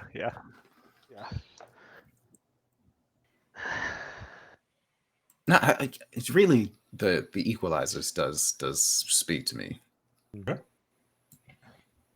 Yeah, I'm good with that. Fits with my character a lot for sure. And I think it fits with something about just saying like we're the gavel, dude. We're here to mess shit up. It's like I feel like that'd be sweet if we walked into a tavern. We're like, yeah, we're the gavel. But the Equalizer's good too. It's just Equalizer, 4 syllables. I'm like, Oh, that's true. That's true. I like like the gavel shortened of version of Equalizers. it, like the the gavels in town. You've Everybody convinced me. run. We could just drop the Evasera part and just be the Gavel. You guys could be like, I think Gavel of Sarah would be a good full name. Yeah, You guys are lazy. You can say it with the gavel. yeah, we're Right. It's like Wisteria and Jeet say the whole thing, the gavel of Evisara, and then everyone else is going around like, we're the gavel, we're here to party. Is everybody in line with that? So You've the gavel convinced me. Or You've the convinced full me. name, the gavel of Sarah. Yeah. Yeah. All right. I like the full name, but we're usually the Mm-hmm. The Gavel. And I do like the extra bit if it fits Wisteria too. That Jeet and Wisteria like, yeah, with the gavel of Sarah. Like, no, we're just the gavel. We're just the gavel. Yeah, I don't know if y'all watched the Vox Machina TV show, but there was an episode where they're like, we're Vox Machina, and person's like, actually, it's a clever play on words, and then somebody like cuts them off, and then they're just like that's exactly the same energy. Nice. Sweet. So we got the name. So you guys all came together after all this. Is this your first mission together, or have you guys done some other smaller tasks before taking this on? I don't know which is funnier, the idea of this being our first real test, or if we've got some kind of reputation beforehand. Yeah, I like the humor aspect of that. Like maybe if we did things in the past, because we are so new, it would have been very minor stuff like, oh, that windmill's like wing has fallen off. I need someone to fix it. And then we're just hungry for a mission to actually prove ourselves. Like Yeah, I that. thought some of the minor missions, you maybe cleared out a monster's den, like a small monster. But this would be your claim to fame. This would be kind of the one where you guys could make the gavel of Sarah, depending on who you ask, have the name be kind of in the conscious of the people of Kazia. We could be legends. Yeah. We certainly could be. That would be good I for don't know. our annual income. I don't know if we made it quite just yet, but we're working on it. Oh, speaking of, I need to write the next message of like request for funding from the High Arbiter. So are you guys still aligned with the High Arbiter, or are you guys like on your own? Because one of the things Okay, too, the Arbiters. I think this is Wisteria. I'm assuming you're the only one with loads of cash over here or access to it. But Oh, I feel like I wish I used okay, to, yeah. So but if we are, yeah, I feel like we're decentralized enough that we can pick our own missions and things, but hopefully there we can still get some funding from them, because otherwise we can't like pay for our rent and stuff. Now, Mockery has some opinions on that right there. When it comes to paying rent and stuff, and that is, nature will provide anything you need: food, water, shelter. You can get that from nature.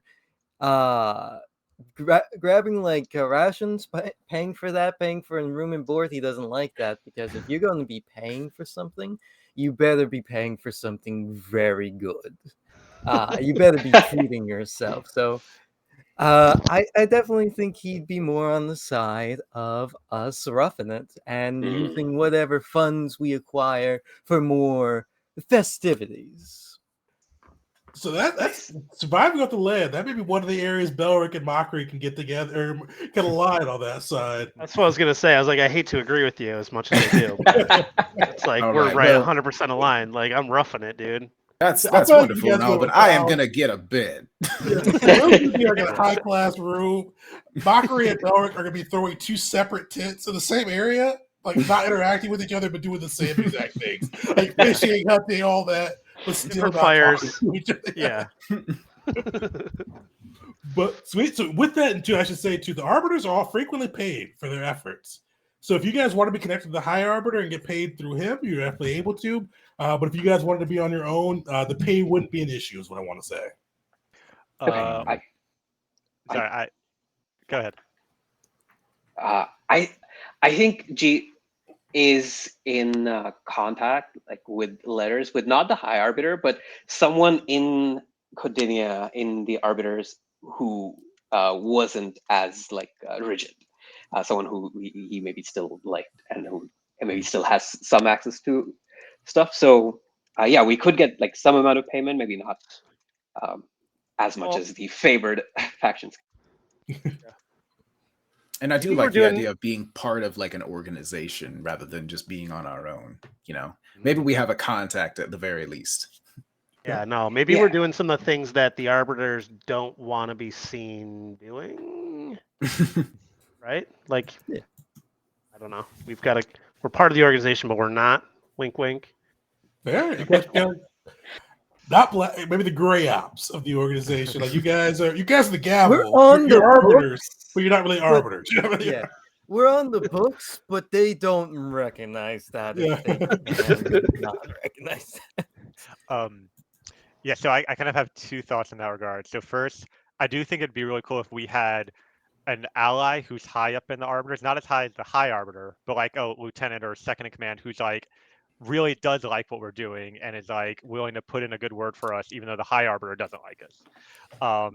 And also like maybe this connects a few different things we've talked about. Like we were like getting assigned a bunch of like small little unimportant jobs like fixing windmills or kicking out some unimportant monster den, and we were like fed up with this, and we're like, no, we got to do something like big to really make a difference, and that is go find the Emperor of Ater.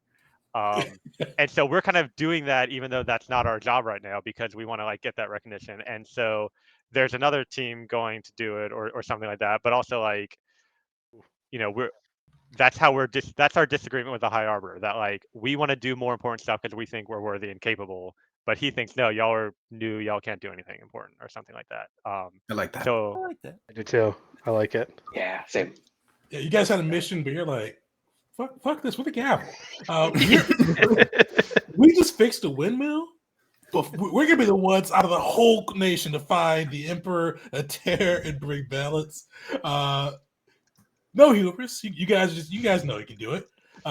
So yeah, I think that fits.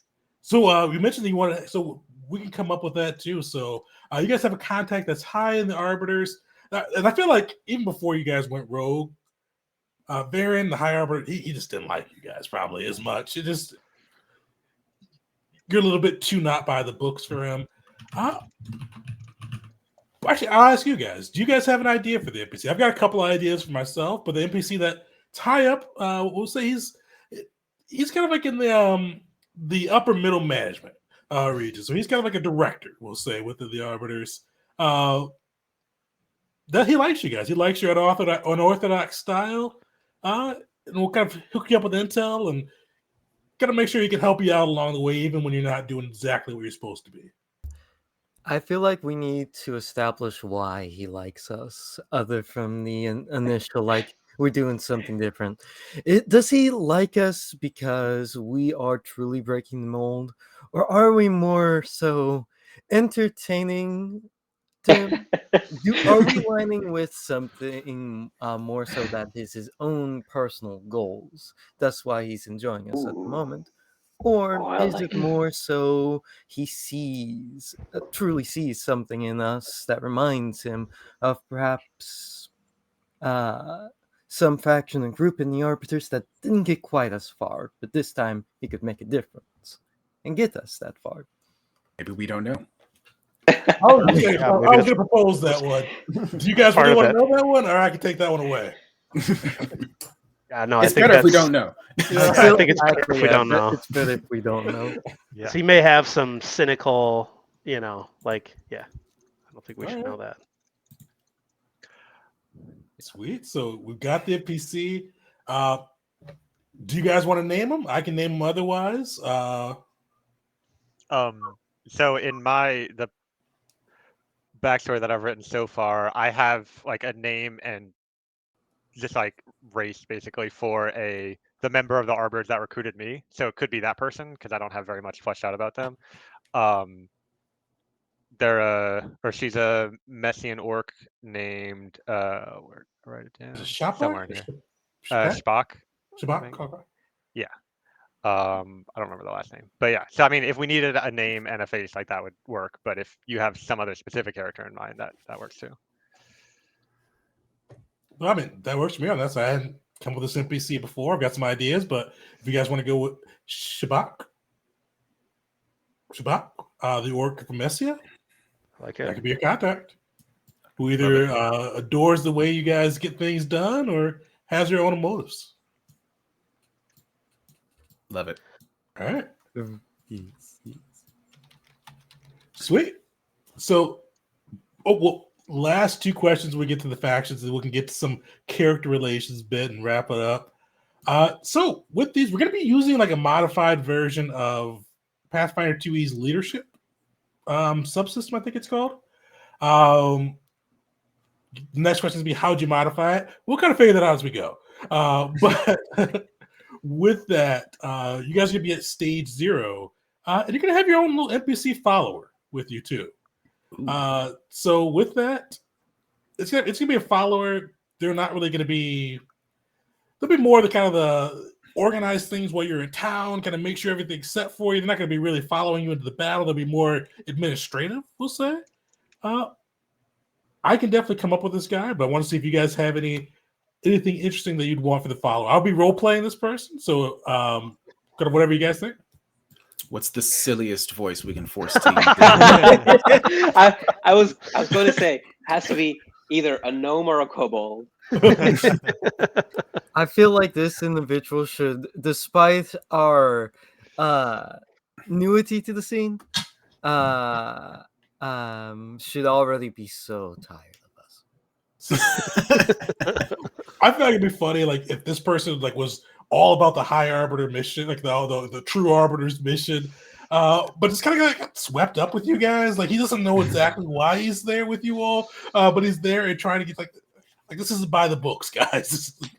That Giving works. him lip service. Yeah. I like that. Listen, it's all gonna be fine. We're gonna figure it out. Just give us a minute. I used to violate procedure 2A.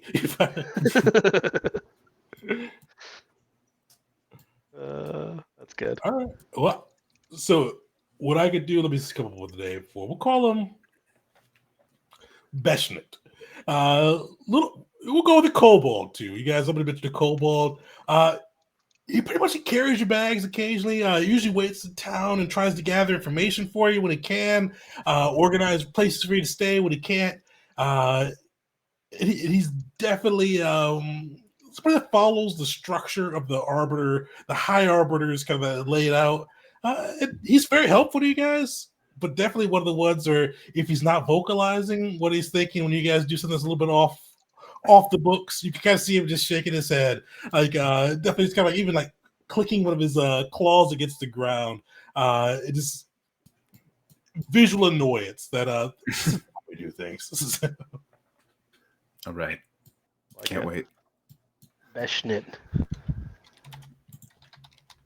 Mysteria will make sure to keep him very busy with all sorts of random data collection tasks. Sweet. So we got through the faction. You all got a little recap for the factions. Make sure we're all on the same page. So Jeet, Mysteria, and Belric were part of the initial Arbiters group, but kind of tired of being under the thumb of the High Arbiter, and maybe with a little push from Shabak as well. The group decided to go out and form their own faction within the group. Finding Mockery in the midst of a duel with the Black Tusk Orc, they decided that this is somebody that's worth having, and especially with the group, probably somebody that can take them the front line and take some of the hits away and do some of the things that the others won't. And with that, they brought Mockery in. It began kind of realized that they need somebody with a silver tongue, or golden tongue, we should say, probably a little bit more fitting there. And decided to track down Will after hearing some of the rumors of the sweet talker with kind of the chiming of bells around him, but found him in the midst of an attack by the recusants. The group was able to save him and bring him into the mix, finally becoming the Gavel of Avacera. That's actually a good question. Who came up with the name? Wisteria. Wisteria? All right. Yes. Yeah. I mean, I imagine she did pretty much what I did, which was like make a big word cloud of lots of different ideas and Pros start and putting cons words of this together. one. Yeah. Yeah. They're like, We just walked in and looked at it and we're like, this one. Yeah. I thought you guys Gavel. said the gavel. Yeah. The name, the devil. Cut it down. Looks Cut it good. That's it. We're good. See ya. But it's the gavel of Okay, yep. Vassar. You gotta. Good job. Sweet. So we I just got feel our like I faction. don't think. Oh, sorry. Oh no, go ahead. I don't think any of us use hammers. Nope. None of us Nope. use something that looks like a gavel. See, it's a metaphor. Sweet. So we've got our faction. The last thing we'll do today, and we've kind of done this a little bit as we went, but you guys have heard each other's backstories. We'll say you guys actually. How long have you guys been together? It sounds like you guys have been together for 5 and done some small mission to get for a bit. Has it been like a month, 6 months, a year? How long have you guys been kind of working together? I like 6 months. 6 months works. Yeah. Hey. Maybe a little shorter than that. Yeah, I was going to say 3 to 4. Before? Just enough time to be like, we need to do better. Yeah, that's good. All right. Part of me wants to just be like 2 weeks. 2 weeks we've known each other. We would die mean- for each other. Could be like 2 weeks since you and Will joined the group, but the rest of the group Yeah. it's more like 3 months or Yeah, something like that. That timing might Hey. align pretty well. Yeah. Actually, We've works. been together for 3 months. Yeah, got away from them, started our own stuff, and then we recruited these two. All right. Yeah. So A couple I weeks think since then. I think that means that with like all 5 of us together, we haven't yet done a mission. Is that right, or have we still done something? Probably like done a quick mission. Maybe you guys cleared out some monster den. But yeah, this is probably the first time. Like that was probably the first time as the 5 of you kind of came together and fought as a group. All right. Cool. So the last bit we'll do today, we'll get to the messy bits. How do you guys get along? What's kind of the relationships within this group? So I've got some questions to ask on that side, but I will see who kind of anybody wants to open it up. I know we've mentioned that Mockery doesn't have as many friends, but Wisteria at least. Oh, Wisteria, and it sounds like Will, but not as Angel. Yeah. I want to hear more about what Agnijit is like, because like we know what he be doing, but like what kind of dude is he? He is he tends to be upbeat, pretty upbeat, and still quite patient.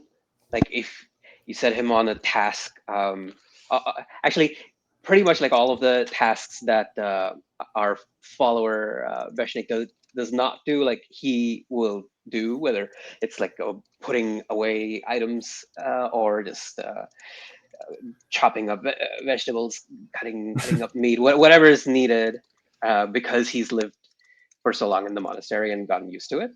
He will do that. But otherwise, yeah, he's this upbeat guy, eager to talk, eager to like go out on missions. Though you do see from time to time that he's just like slightly put off by Mockery sometimes. I kind of hear that. I'll kind of see if you guys agree.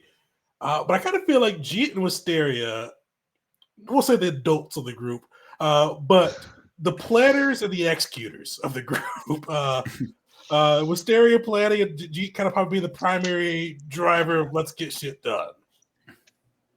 Yeah, I think he is the one who gets people out and into the car, let's call it.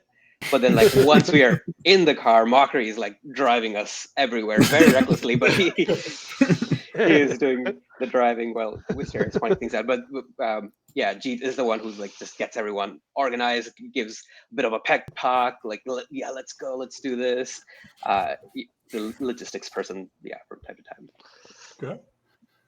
I like to think that Will can get along with just about anybody, but after being around, like after if I see Jeet cast a spell, I might start sweating a little bit, and nobody really knows why. Like, just hearing Mockery screech out, "I dedicate this battle to Tomek, infernal god." Big eye right? rolls. Yeah, Big eye that rolls. sounds from good. Jeet. Yep, can't wait to dedicate this battle exactly to that thing. No, All right, that's Sometimes that's I been need to our 12th dedication and 30-second kill to that god. We should be due for a cashing in on some favors by this point, so I'll need to get with Mockery on that. Yes. That's another question because Wisteria is our note taker both in game and out of game. Mm-hmm. Who actually? Because Wisteria probably has an impeccable archive. Does anybody else in the gavel read the archive? Mockery would. He'd stay up to date as much as he could. Okay. So believe it or not, Mockery actually has really decent intelligence. Okay. He's got low wisdom, but he loves reading. He loves legends and stories and archives whenever he can get his hands on something. So he'd probably love the fact that there's just this constant like record of everything, especially because he could be like, what do everyone else likes? What would they like? What gifts would they enjoy? And that kind of fits because it sounds like Wisteria probably was Mockery's first friend out of the group. So Wisteria is probably like a walking library with stuff to read. So that definitely kind of fits. Something I also want to say is, despite Mockery's dogmatic, pun intended, dedication to his dark gods,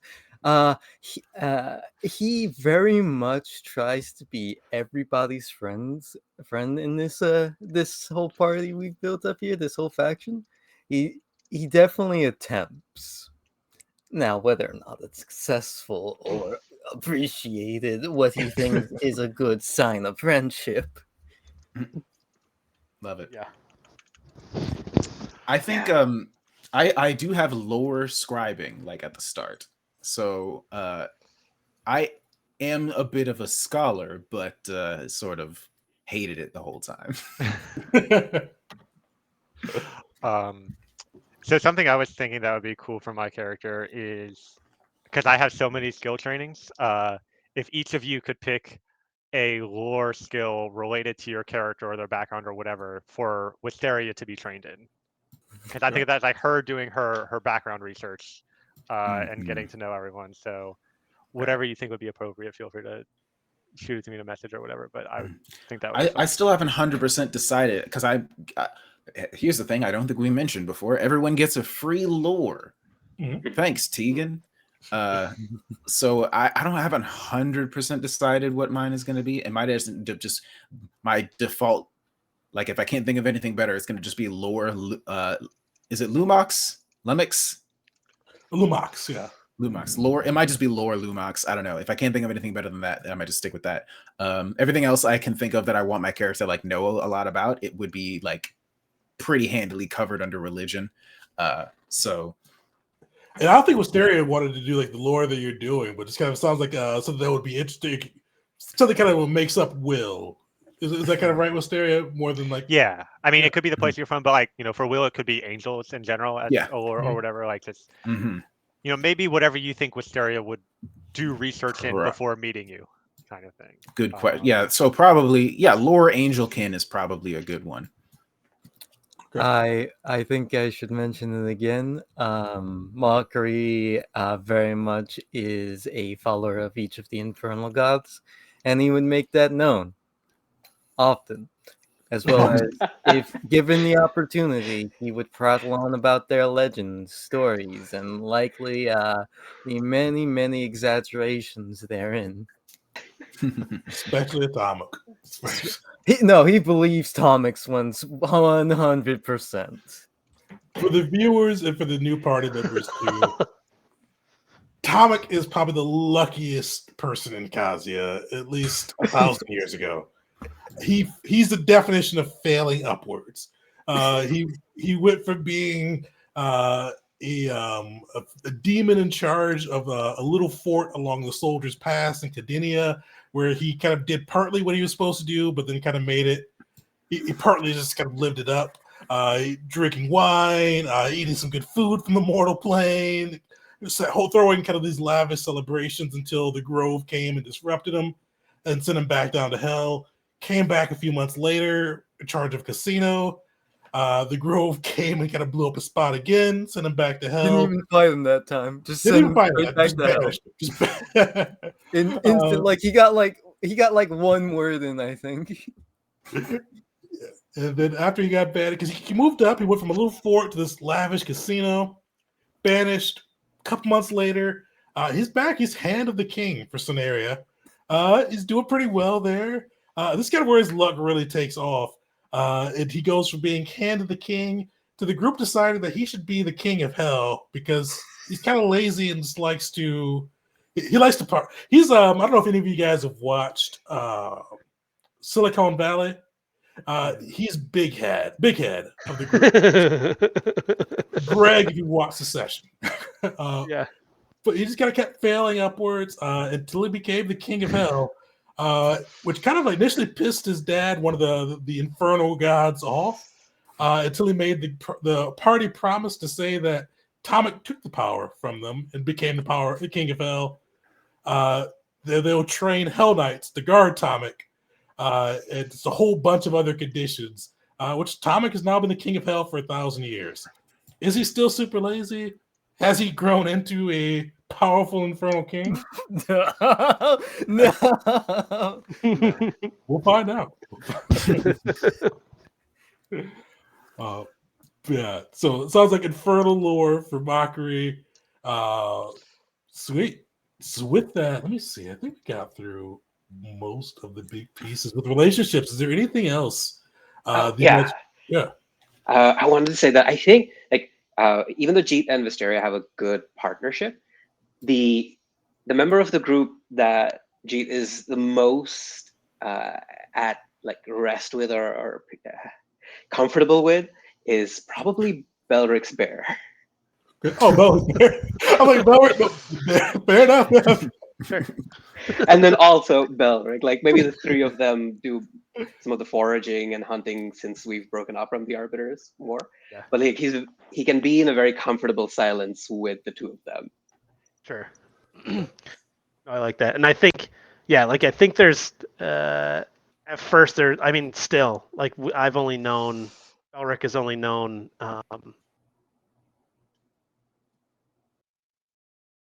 You were muted. Something broke. Oh no. That's cool. We get to make up whatever he's going to say. We get to decide what he was talking about. They're saying, no, actually, Will is the one who the bear likes the best. I could see that. Sometimes birds will land on his fingertips sometimes. I think Mockery would like Will a lot and not pick up on the fact he has an angel in his head telling him to smite Mockery 24/7.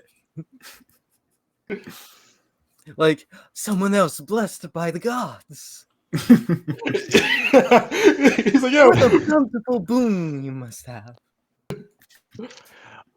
But so Tegan, I kind of have a question. So how specific or general should these lores be? So you mentioned infernal lore, so I guess that would apply to all the infernal gods. For Jeet, should I do Gnar lore specifically, or Shaper lore? Would that be appropriate, or what do you think? Shaper lore would be good. Okay. Check. Yep. You can hear you now, yeah. He's returned. I've returned. Sorry. I was just saying, I think my biggest beef right now would be with Mockery, and just he's 2 weeks into the group, and he's talking about these infernal lords that have destroyed my homeland, right? And I'm kind of I don't know. I'm trying not to. I'm trying the dwarven stubbornness and everything is coming out, and he's kind of someone who has prided himself on, hey, I've left that behind. I'm not that stubborn dwarf. I'm really good about diversity, but that's that one thing you just can't get past. And it's yeah, and it's kind of irking him, the similarities that he's seeing. Hey, this guy's all about nature. He's trying to be friends with me, and he just wants to hate him. I find Belric's probably grinding his teeth a lot when Mockery talks. Yeah. I don't know if Belric would see it as a good or a bad, but Mockery would constantly refer to his bear as a big dog. I'd constantly refer to Mockery as a big dog. Most people do. It depends. I should actually mention. Mockery has a lot of nicknames. A lot of them are not nice. But one that's common is either the Hound of Codinia or the Mutt of Codinia. Hound being a more pleasant thing that he's called by people who follow his faith and enjoy his presence. The Mutt of Codinia for everybody else. What it is. What would you call them? Hound or mutt? It'd probably be Mutt. Yeah. Dang. Perfect. Seth, so we've got some relationships there. Does anybody have anything else on the relationship side that they want to go into? I just remembered, this is not related to relationships, but it is a question that I know I need to ask that I just now remembered. Yeah. How widespread is magic in this world? It's a magical world. Okay. So it is magic is pretty well spread. Like it's definitely not something that you'd be surprised. If you go to a bigger city, a lot of them have either the libraries in Noticia or even sometimes little satellite schools of Heka where they teach magic or kind of provide access to magic. So it's not something that would surprise most people, depending on kind of what level you're casting. So kind of the level you guys are now, people probably seen it. I mean, maybe not up close, but they've heard tell of it. The further you go, the more you'll probably get surprised, especially in the smaller locations. So I'm just picking a random place. In the city of Sona, does everybody know like one cantrip? Well, most people don't know magic. They just okay. probably seen magic. So it's a magical place, but yeah, the commoners, they probably don't. Most of them don't really have any magic. A lot of nobility. Most nobility knows at least a few spells. They've had tutors. They've had people that could teach them all this. But the other commoners, unless you were just born with magic or a sorcerer or somehow acquired it through divine providence, you really can't do much yourself. But you probably may have seen somebody casting a spell a time or two. But right, and like maybe the drawbridge going over the river in town is controlled by magic or something. I don't know. I'm just making things up. Okay, cool. Makes sense. All right, I have a question for the party because this feels very important, and that is the gods to the party. Since we're working for an organization that's directly under a pretty big one, and many of us are devoted, or maybe a little pressed into serving a deity. How do we as a group kind of interact with each other's faith, and how do we interact with the Arbiter's faith on top of our own? Well, I'll give a little piece for the Arbiters. They are like the Arbiter isn't really a hands-on god that really demands too much from his followers. A lot of the other ones do demand the worship, do demand kind of the strict adherence. Arbiter just wants people to keep the balance, so he doesn't really care if they worship. Or he doesn't care, I should say, if they worship him or not. So most of the Arbiters, he's not their primary god. He's just kind of the cause they serve.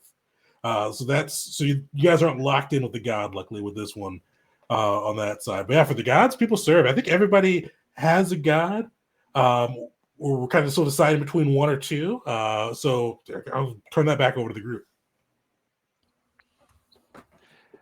So it's probably the least directly religious one here. Wisteria's kind of opinion on that is like she's always kind of had sort of a vague interest in 3 different gods. Curnius being the patron of Mokolan, and she definitely has some feelings of attachment there. Noticia, the goddess of knowledge, is probably the most directly similar to Wisteria, and so she'd have a lot of interest there.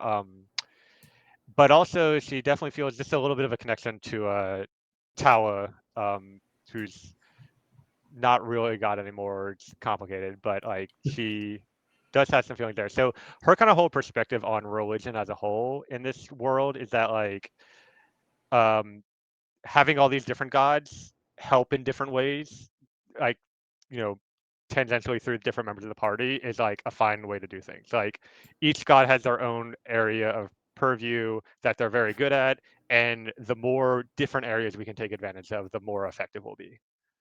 And that's definitely 2 things. That's a kind of a really fair way to put it. Because that's a lot of Kazia citizens. Everybody has like their own favorite of the gods, depending on if they're a smith, they may favor Ephraim. If they're a warrior, they've got a couple to choose from: Rog, Senso, Nar. Kind of depends on where they go. So everybody has like their own gods they follow. It's usually, unless you're going from, depending on where you're at and which god you're following, it usually doesn't matter too much. Noticia's a good one. One thing I wanted to mention too, I almost typed this up to you because I almost forgot about it myself. In your backstory, you kind of mentioned some of Tawa going up against Mokalan. That's actually pretty fitting because in the last campaign, Kyrenius, along with one of his friends, was actually the one that killed Tawa. Gotcha. And along with a little help from Ichabod. It makes me very happy that my character is from both of those places, and I didn't know that, but that works out in a way that I think really fits for some of the themes I'm going for. So that's really It was one of those things I didn't even think about it until the lore piece. When I was like writing up the lores, when I read your thing, I'm like, oh yeah, the Towns really hate Caridius. So yeah, this really fits. This really perfect. Oh, and I kind of interrupted the whole other part of that. So yes, Wisteria follows. Sounds like Noticia is your primary god. Yeah, if I had to pick one, it'd probably be her. But again, it's kind of bouncing between all of them as needed. I mean, with being a cleric, you're a little locked Yeah, in on that. very strongly. Like he feels that Nar is just the right god to follow. I mean, his life path just led to Nar in a different way, but now that he's been this steeped in the worship of Nar for so long, he just thinks that it's so obvious. It's so obvious that Nar is like the right god to follow that he doesn't even have to preach or anything. It's just like people will see the light naturally the moment they see Nar working through Jeet or through like anyone else. His light will just yeah. Of course. Of course. So that makes sense. We've got kind of two different styles of not missionaries. What's a good word for it? Devotees, we'll say. So Jeet's kind of quiet, like my good works will speak to my God and recruit those who can see the fire, see the light of the fire. Sounds like Mockery. You're a little bit more. I'm going to spread the word to everybody who listen. Right? Yes, he is a pilgrim, and he is he's someone who very much try if he can convert you. If he feels like you are willing to listen and he can convert you, he will try, and he will give you the right variety of options with each of the infernal gods. And I know you're kind of serving the infernal gods as a whole. Which one do you think Mockery probably connects the best with? That's really hard. He genuinely tries to balance all of them equally. Of course, doesn't work out like that. But if I had to pick the one that he technically follows the most, it would have to be. It would have to be between Tomic or Rock. Tomic because he is the king of hell. He is, and Mockery believes all the stories about him. So it's just like, how could you not? But on the other end, especially because Tomic is the son of Makesh, and Makesh, his whole religion and following is what gave Mockery the chance he got. But in the field, in the fight, especially when he's trying to inspire others, Mockery has found the Black Tusk Butcher, the Butcher of the Black Tusks, the Slayer of the Tarask, to be someone where telling those tales seem to spark something in people. To be that a rage to go forward or complete an utter terror. Nice. Sounds like quite a badass, Rog. And for the viewers and for those for the new players to Kazia, Rog was Belrick's old character who decided to become an infernal lord at the end of the campaign after a pretty brutal scene in one of the hells. He got recruited. Did I hear something about Slayer of the Tarask? Yeah, he got the last blow on the Tarask. No. That was a pretty little bit of a side. It was back when we were playing 5e, so I homebrewed the hell out of a Tarask. Like I used its base stats, but made it far more lethal. It was a fun battle. We had only one party member die from it, but it was a really crazy battle. And the healer started talking shit. And the healer you got eaten. Somewhere in Wisteria's notes, there's a footnote that says, "Do not fuck with Rog." No, if you at any point let Mockery prattle on about Rog. Rog has a lot of titles, and Mockery knows exactly why he has each one. He did get So a I lot of imagine time that into little it. footnote's going to be a very big. It's like Daenerys, yeah. There's a fine line between devotee and fanboy. Yeah. Mockery definitely crosses into that line many a times. Yeah. I love how we've got this contrast of different kinds of devotion. Meanwhile, Will is like, fine, if we have to, I'll slay the non-believers. He's like the reluctant divine. I feel like Will, like in his first, like he's gotten preached at enough. He gets preached at pretty much every day in his head. So he's like, I don't really need to deal with the gods anymore than I have to. Yeah. There's definitely a lot of just very polite smiles. Mockery would never pick up on the fact you want him to leave. I would say right now Belric is kind of agnostic, but I think he's very impressionable. Like even the fact, like, I mean, joining the Arbiters and like equality is something that would like make sense to him. But he's also heard rumors of what's going on in like the Aurea Forest and the sanctuary and the goddess of nature, Hera, and that's one of those things in the back of his head, like as he's learning who he is, like nature is something that's really appealing to him. So he's like very he can be influenced, I think, but it has to be based off of like some of his morals that he has today, right? Not like he's not going to listen to this nonsense about the demons after they destroyed his land. But outside of that, yeah, very impressionable. I had something that just occurred to me. I've been hanging around with y'all for a relatively short time. We've established. For the people who know this game and know the psychic class, do you think it would be cool or not if you do you think that the rest of the group has ever seen me unleash my psyche? Or do you think maybe I should keep that as like a brand new thing that happens for the first time in the group during the game? I feel like it'd be such a reaction for the brand new first time because Yeah. I have no idea what the psychic class even is. Yeah, I'm the same way. I haven't. Yeah. Great. Perfect. Love it. And I'm that case, looking forward to ask seeing you you smite someone with your mind and mind angel. So, Will in universe is his power? Because I know he's got the sorcerer angel dedication, where some of his magic comes from that divine font.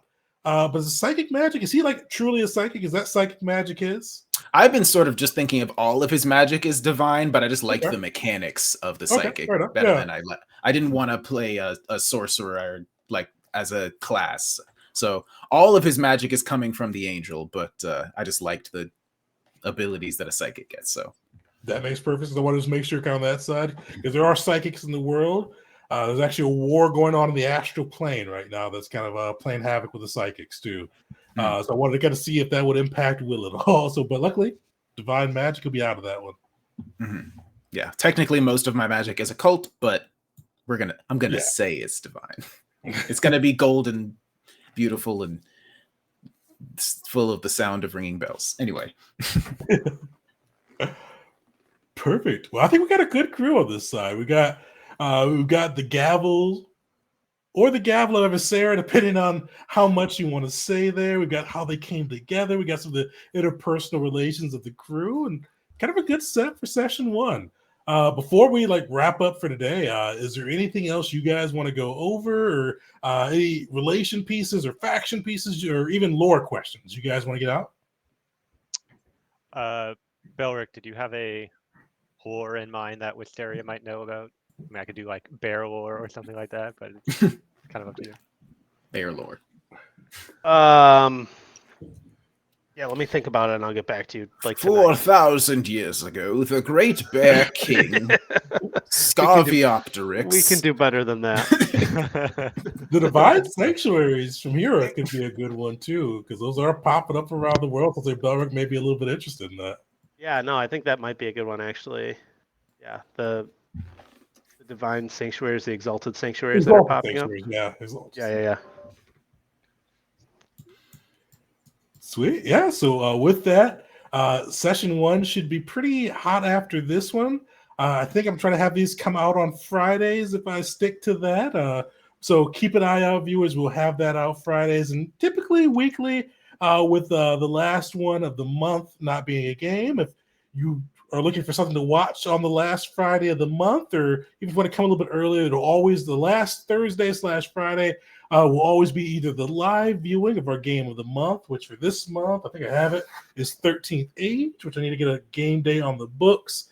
And then that Friday all afterwards is always the edited video on demand for it. So keep an eye out for that. But yeah, we'll be back with the Gavel crew pretty much next week. So keep an eye out, follow us, drop some comments on some questions about the characters and their backstories, or about the world itself. One thing I'm going to provide once I have it is the rumor sheet that we've got too. So you get to be able to keep up with the rumors for the different PCs and some things that are going on in the world. So keep an eye out for that. And that's everything, guys. So until next time. We did it, y'all.